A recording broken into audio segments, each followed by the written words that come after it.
Good morning friends, नमस्कार, सुप्रभात। आज की वीडियो में आप मशीनरी जो सब्जेक्ट है उसको की क्वेश्चन को सॉल्व करते हुए आगे की ओर बढ़ना चाह रहे हैं फ्रेंड्स।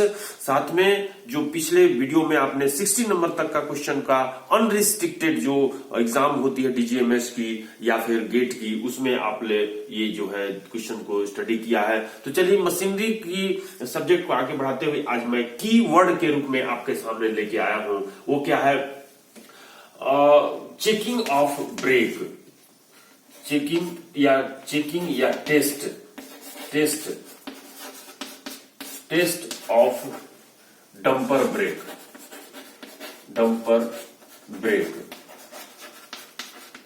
तो डंपर ब्रेक की चेकिंग जो है हम लोग कैसे करते हैं फ्रेंड्स, उसकी मैं आपको शॉर्टकट में कीवर्ड में बताने वाला हूं कि जो हम लोग डेली टेस्ट करते हैं या ऑपरेटर को टेस्ट करनी रहती है। तो सबसे पहला काम टेस्ट करने के दौरान में क्या करना है, गाड़ी को आगे बढ़ाने से पहले डंपर को मूव द डंपर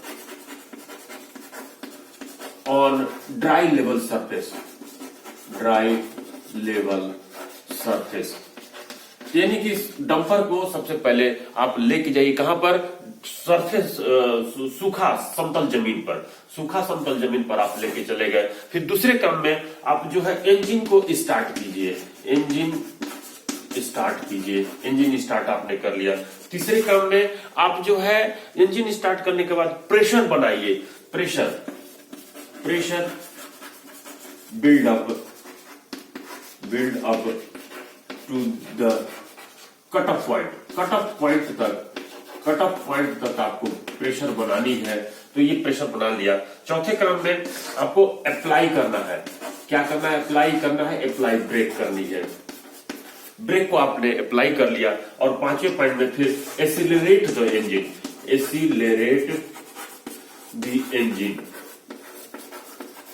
कहां तक? अगर आपको रिटार्डर ब्रेक, अगर आपको चेक करनी है सर्विस ब्रेक को, तो सर्विस ब्रेक के लिए आप अप्लाई कीजिएगा।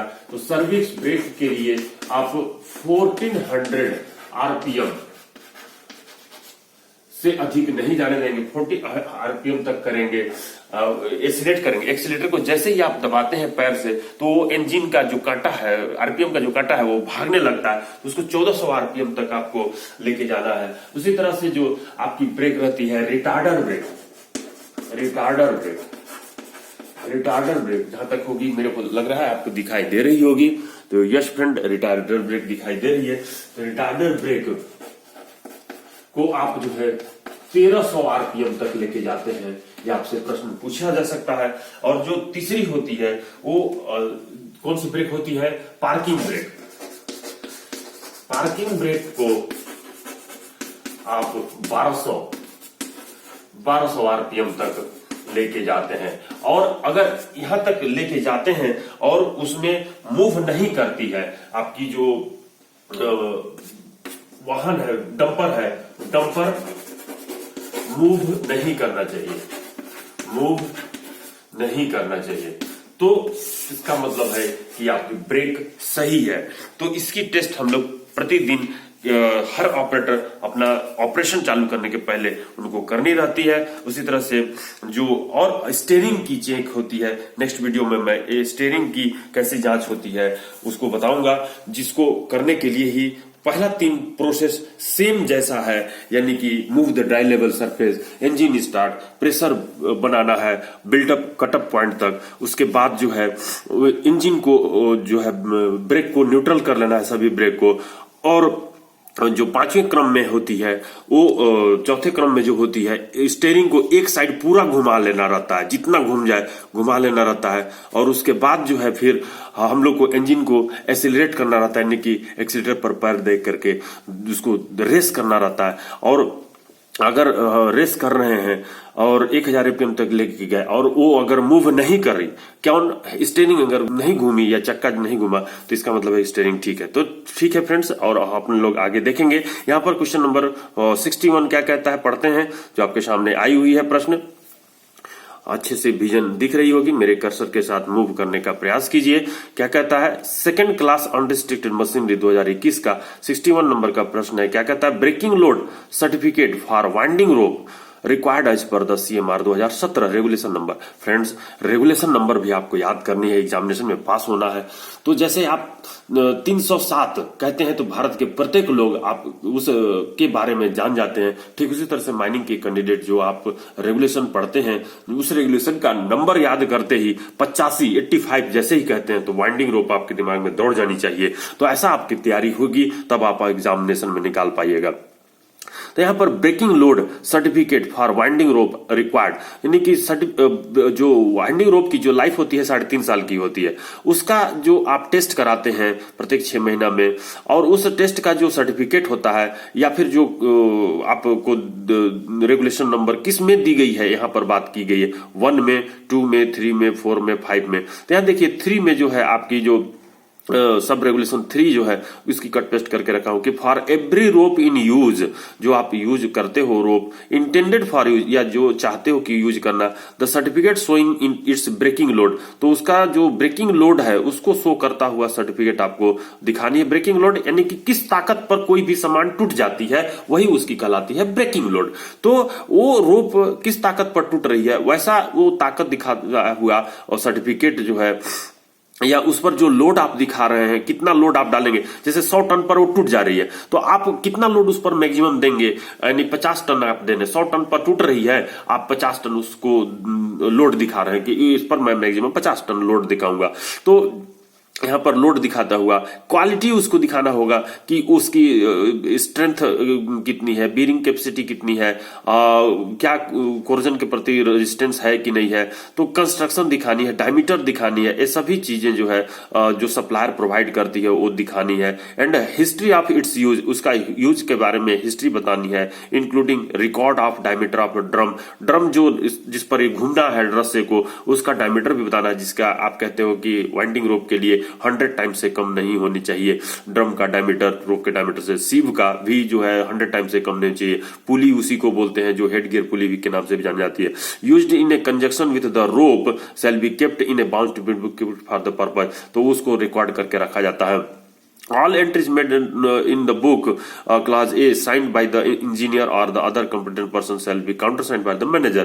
इंजीनियर या जो competent person इसकी चेक करते हैं उसको साइन भी करनी है, साथ ही मैनेजर द्वारा काउंटरसाइन भी करनी है। तो ये certificate rope if in case of the rope test certificate as to the amount of breaking load is not available, it shall be used unless a portion thereof not less than 3 meter in the length has been cut off from the end rope attached to the capel and tested by the laboratory institution or test house approved by the central government or the purpose। यदि उसकी supplier द्वारा रोप की breaking load नहीं दी गई है तो आप रोप के इंड से, यानी रोप के पल के इंड से रोप को 3 मीटर काट करके सिम्फर जैसे लेबोरेटरी में भेजना है, वहां टेस्ट करानी है, और जो सेंट्रल गवर्नमेंट द्वारा अप्रूव्ड अन्य कंपनी होती है वहां टेस्ट करानी है और उसकी रिकॉर्ड करके सर्टिफिकेट प्राप्त करके रखनी है।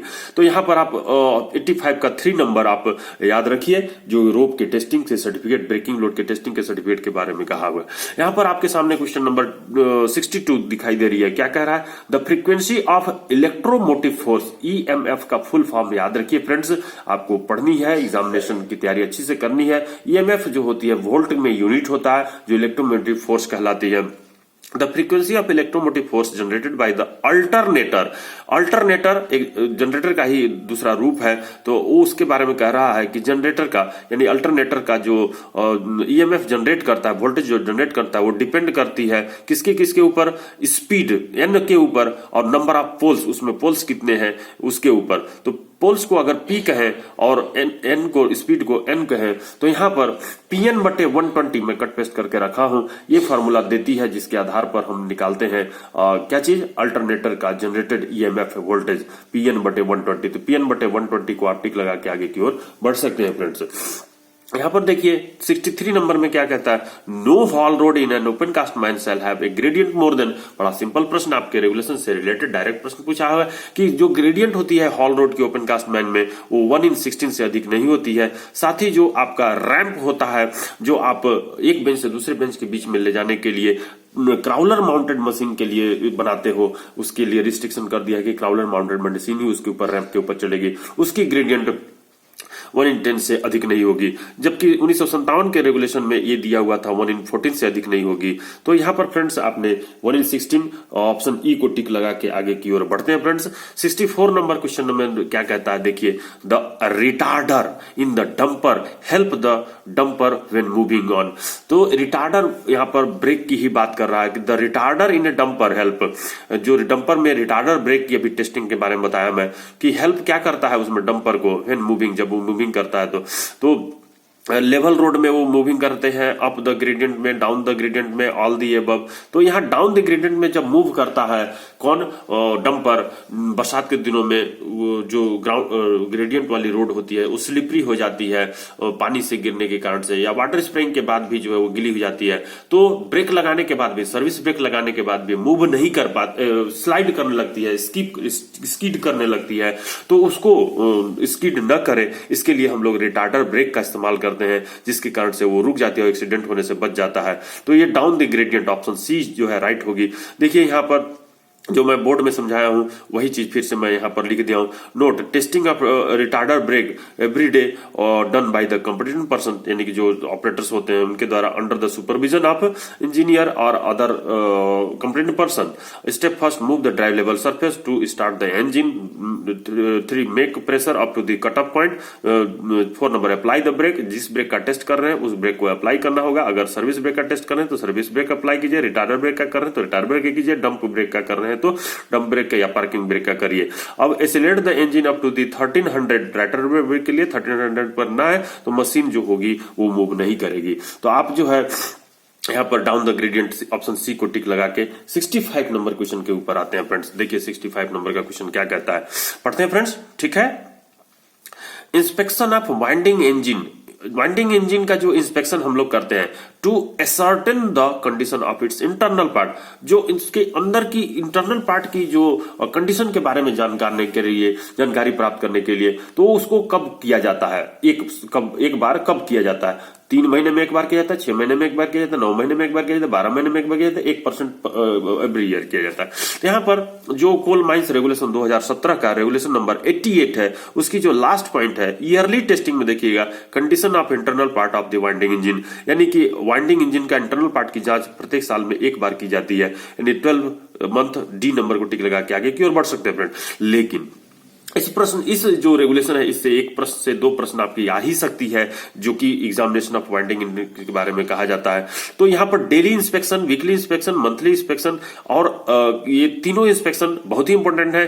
क्या क्या चीज का इंस्पेक्शन करना रहता है ये आपको क्लेरिफाई होने चाहिए, बाय फैक्ट अंतर बताना होना चाहिए कि डेली किसका करेंगे, वीकली किसका करेंगे, मंथली किसका करेंगे। तो चलिए डेली में देखते हैं।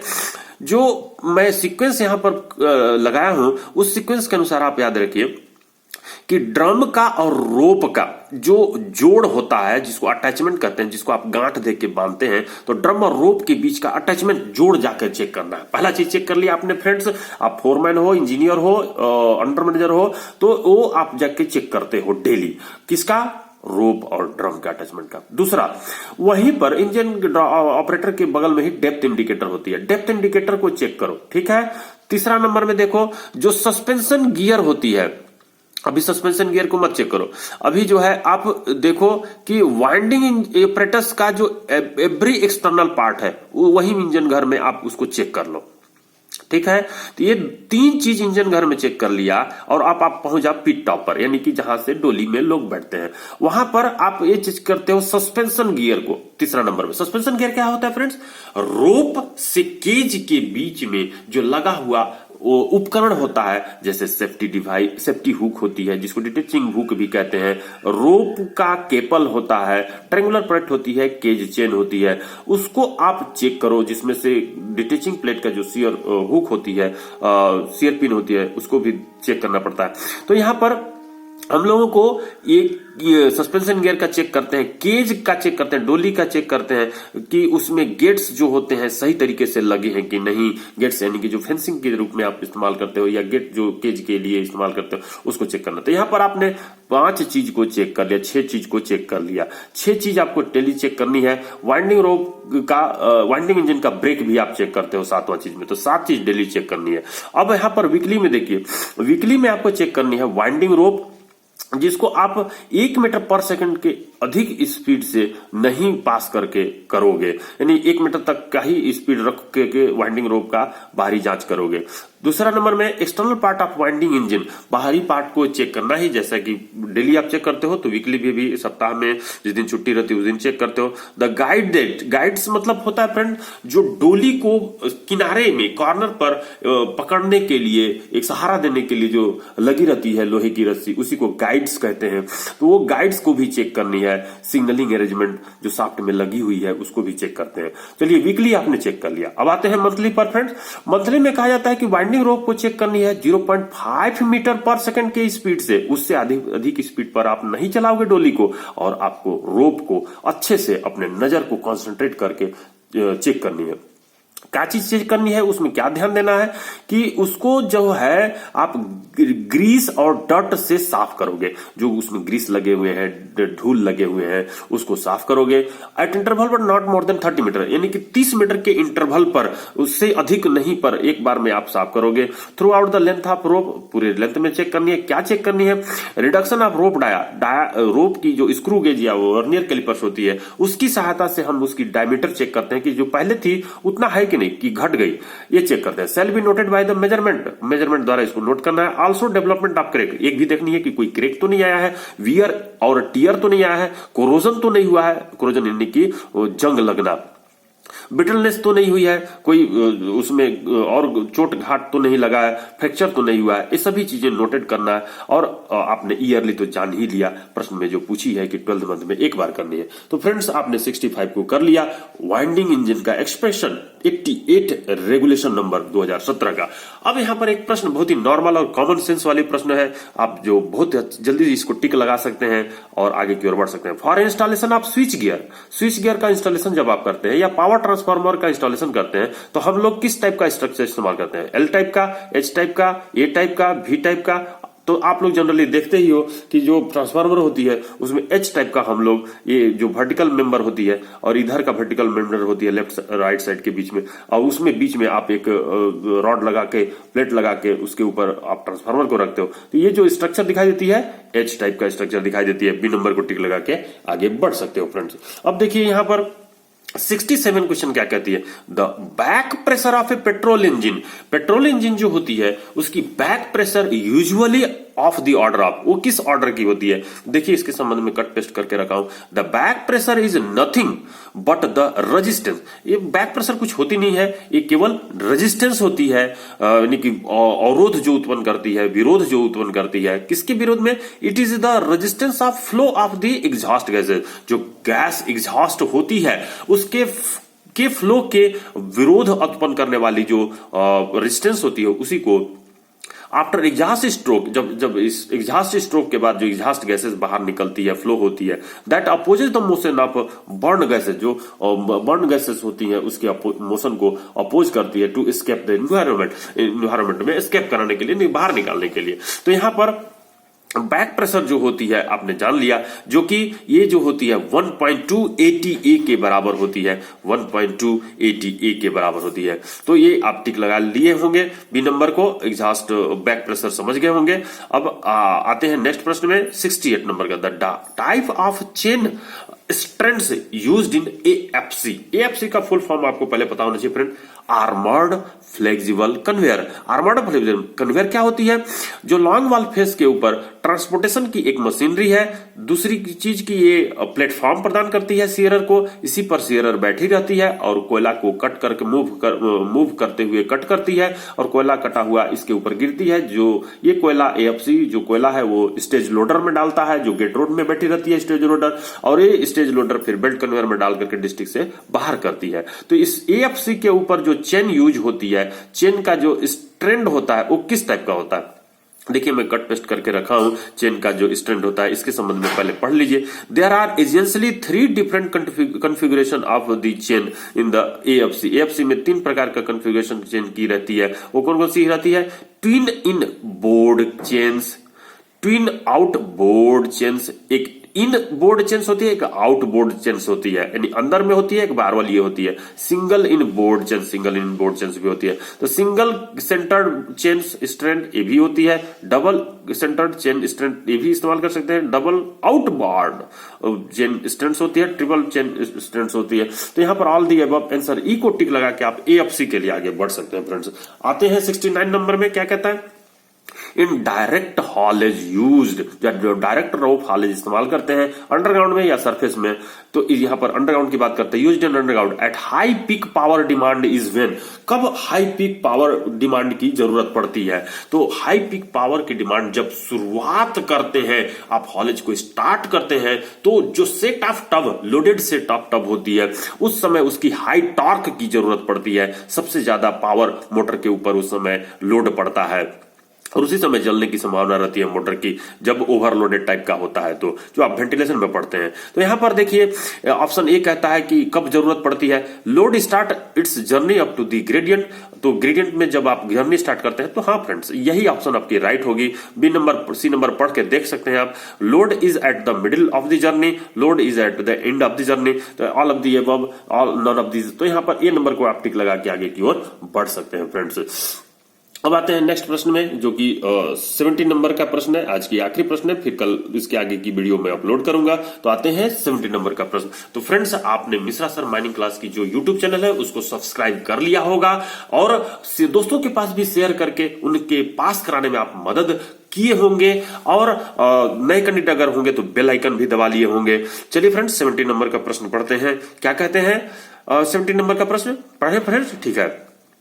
Adequate precaution for signal and telephone devices for haulage roadway required as per the regulation 2017। Regulation number फिर से पूछ रहा है फ्रेंड। तो आपको ये मान के चलिए कि 150 क्वेश्चन में 15 क्वेश्चन, 10 से 15 क्वेश्चन पूछी हुई है, तो रेगुलेशन नंबर तो रटना ही रटना है, उससे कोई चारा नहीं है, रटना ही रटना है आपको। Adequate precaution for signal and telephone devices for haulage roadway. Haulage roadway में जो आप टेलीफोन लगाते हैं या सिग्नल देने के लिए जो वायर बिछाते हैं, वो उसके संबंध में एडिक्वेट प्रिकॉशन कौन से रेगुलेशन में बात की गई है? तो फ्रेंड्स, जो 92 नंबर का रेगुलेशन है आपको अच्छे से याद भी हो गई होगी। एग्जामिनेशन अब 15 से 20 दिन ही आपके पास बचे हुए हैं। तो उसमें जो है 92 नंबर का जो रेगुलेशन है उसमें कहता है कि ये 9 नंबर में क्या कहता है? टेलीफोन एंड इलेक्ट्रिक सिग्नल्स के बारे में बताई गई है कि प्रिकॉशंस क्या रखनी है। दोनों तार आपस में न सटे, उसको इंसुलेटर से लगा के रखनी है, उसकी थ्रू आउट लेंथ में उसको सपोर्ट करके रखना है, एटसेट्रा एटसेट्रा। टेलीफोन जो लगानी है उसके संबंध में बताता है कि 300 मीटर से अधिक दूरी पर नहीं होनी चाहिए। एक टेलीफोन अगर लग गई है तो, लेकिन 300 मीटर के अंदर पर बाहर जैसे होती तो दूसरी टेलीफोन की व्यवस्था करना है। तो यहाँ 9 नंबर में आपके टेलीफोन और इलेक्ट्रिक सिग्नल की सावधानी के बारे में बात किया है। ऑप्शन तो यही लग रही है, लेकिन आगे भी पढ़ लीजिए। 10 नंबर सब रेगुलेशन में कहता है टेलीफोन रिसीवर प्लेसेस। टेलीफोन जो रिसीवर होते हैं, यानी डायल वाली जो फोन होती है, उस जगह पर सावधानी क्या होनी चाहिए? तो वो प्रॉपर दूर होना चाहिए, जो हॉलेज है गिरने पर उसको चोट नहीं लगनी चाहिए।